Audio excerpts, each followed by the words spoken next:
wato raɗaɗi, wato kaman kunci da 'yan Najeriya, wasu daga cikin 'yan Najeriya suke ciki, musamman harkan abinci. Mutane da yawa gwamnati ta lura suna samun ƙalubale wajen ciyar da iyalinsu ko kuma samun abinci da za su ba iyalansu. Shi yasa ne gwamnati ta ɗauki mataki na farko.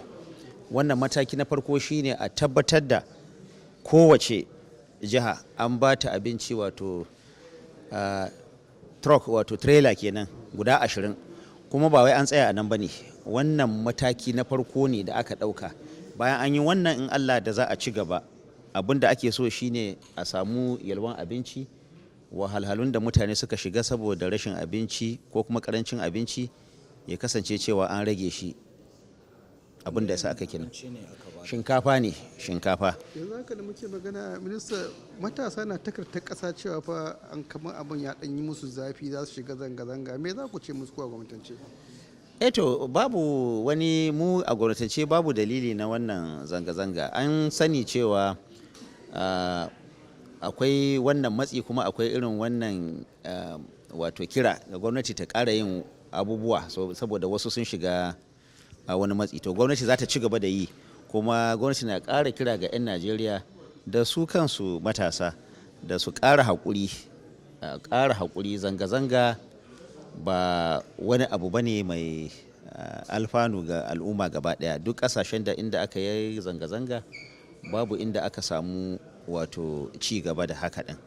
To shi yasa gwamnati ke kira lalle tana sauraron wa'annan wato matasa da mutane 'yan Najeriya gaba ɗaya. Gwamnati tana nan tana sauraron su. Gwamnati kuma ta ɗauki aniya lallai duk wani alkawari da ta yi don a samo da kwanciyar hankali, a samo da wato a rage ma mutane raɗaɗi, a rage masu matsatsi da suka shiga, gwamnati za ta ci gaba da yi. Wannan abun shinkafa misali da aka kai jihohi, wani abu ne mataki na farko. Akwai kuma kudaden da ake zubawa a bangaren noma don a tabbatar da ma an noma abincin ma tukunna.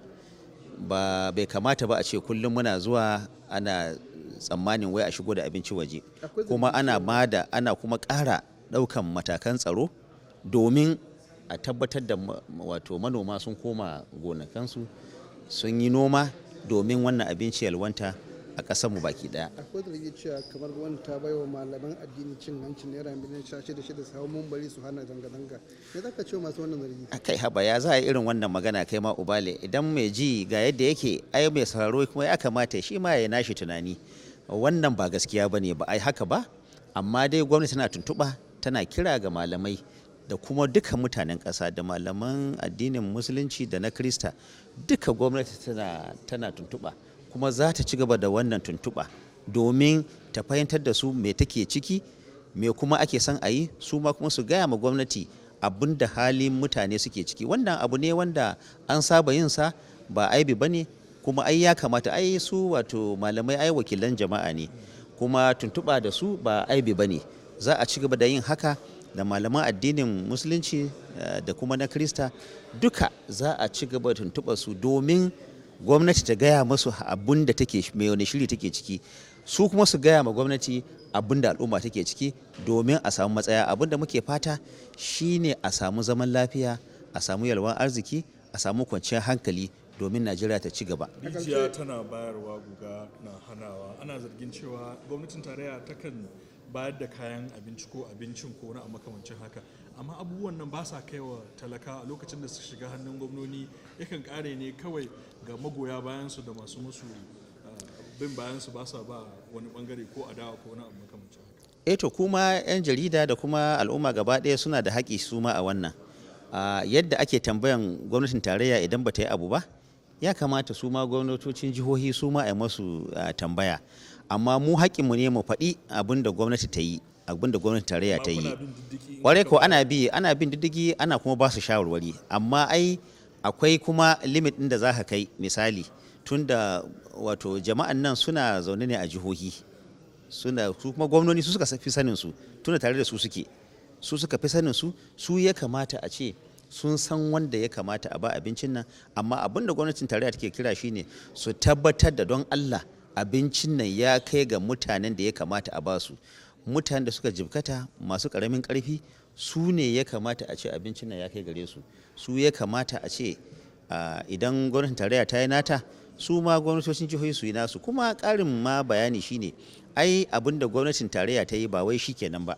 Ai su ma gwamnatin jihohi suna da haƙƙi su ma su yi nasu iyakan gwargwado, su ma su san yadda za a samar da abincin nan domin mutane su samu sauƙin rayuwa. wani minista a ƙarshe akwai sabuwar damuwa cewa duk da hukuncin nan na kotun kan ƙananan hukumomi ya ba da dama ya ba da yanci kuɗi za su je karamar hukuma, amma mafi yawancin ƙananan hukumomin nan ba a zaɓaɓɓu ba ne, kuma kuɗin nan ba za su je wurin ba. Ba za a biyan albashi a wannan wata mai zuwa ƙananan hukumomi da yawa ba, ba za a abubuwan raya ƙasa ba. Akwai ai abin da ita wato gwamnatin tarayya ta ɗauko misali, idan an ba da doka ai kuma akwai tsari da za a bi a cimma wannan doka.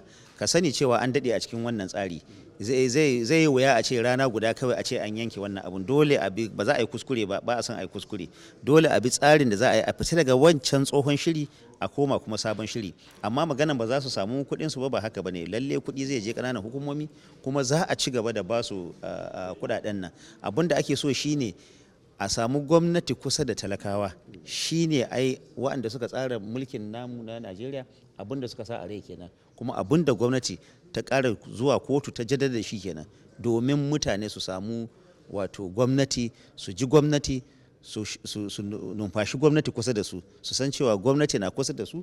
Ba wai sai ka zo Abuja ko kuma ka je capital na kowace babban birnin jiha ba. Saboda haka ko babu zaɓe a ƙaramin hukuma za a samu kuɗi har zuwa lokacin za a tabbatar da zaɓuka. Ai zaɓuka dole a yi su. Ai cikin abin da aka ce ba ce aka yi kawai a bada kuɗi ba, an ce a ba su kuɗi kuma a tabbatar da wato shugabannin ƙananan hukumomi na wucin gadi an soke wannan. Dole a samu zaɓaɓɓun ciyamomin local government, kuma gwamnati za ta tabbatar da in Allah da an yi haka ɗin.